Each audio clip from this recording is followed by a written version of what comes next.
Pemargin MPLS war sekali tali plekutus kaap tiang luput saking plonco. MPLS wantah tujuanipun nincapang pesemotonan para siswa ring sekolah.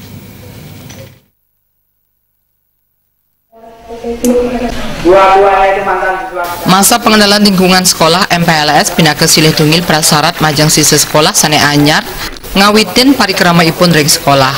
Nanging sapunapi kuentenane yening MPLS medaging plonco.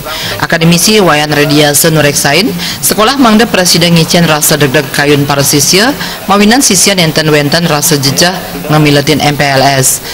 MPLS patutnya nih nuakang inik budi pekerti wiadin disiplin.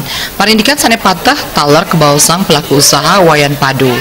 Dani mausang MPLS patutnya nih presiden mawi guna majang para siswa untuk ngerawang narwakil sani sayu wakti waget. Ditekankan nantinya agar tidak lagi terjadi perpeloncoan kepada anak didik. Yang ditekankan di sana adalah tentang motivasi, bagaimana caranya membuka mindset mereka, membuka dream mereka atau impian mereka, sehingga mereka nantinya memiliki tujuan yang jelas kenapa mereka harus belajar pada sekolah yang mereka pilih.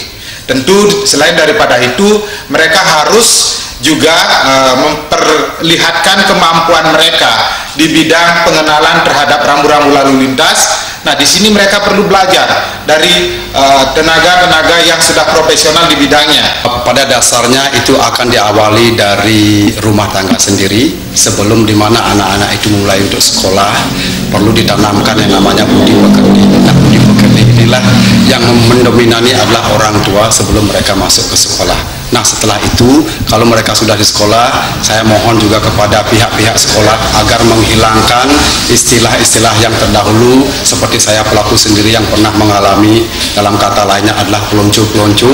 Nah, untuk sebagai saran aja tingkatkanlah lebih banyak budi pekerti tentang pelajaran, tentang disiplin, tentang apa yang menjadi masa depan dari anak-anak.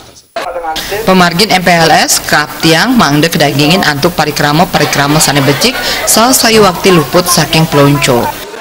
Terima je Bali TV.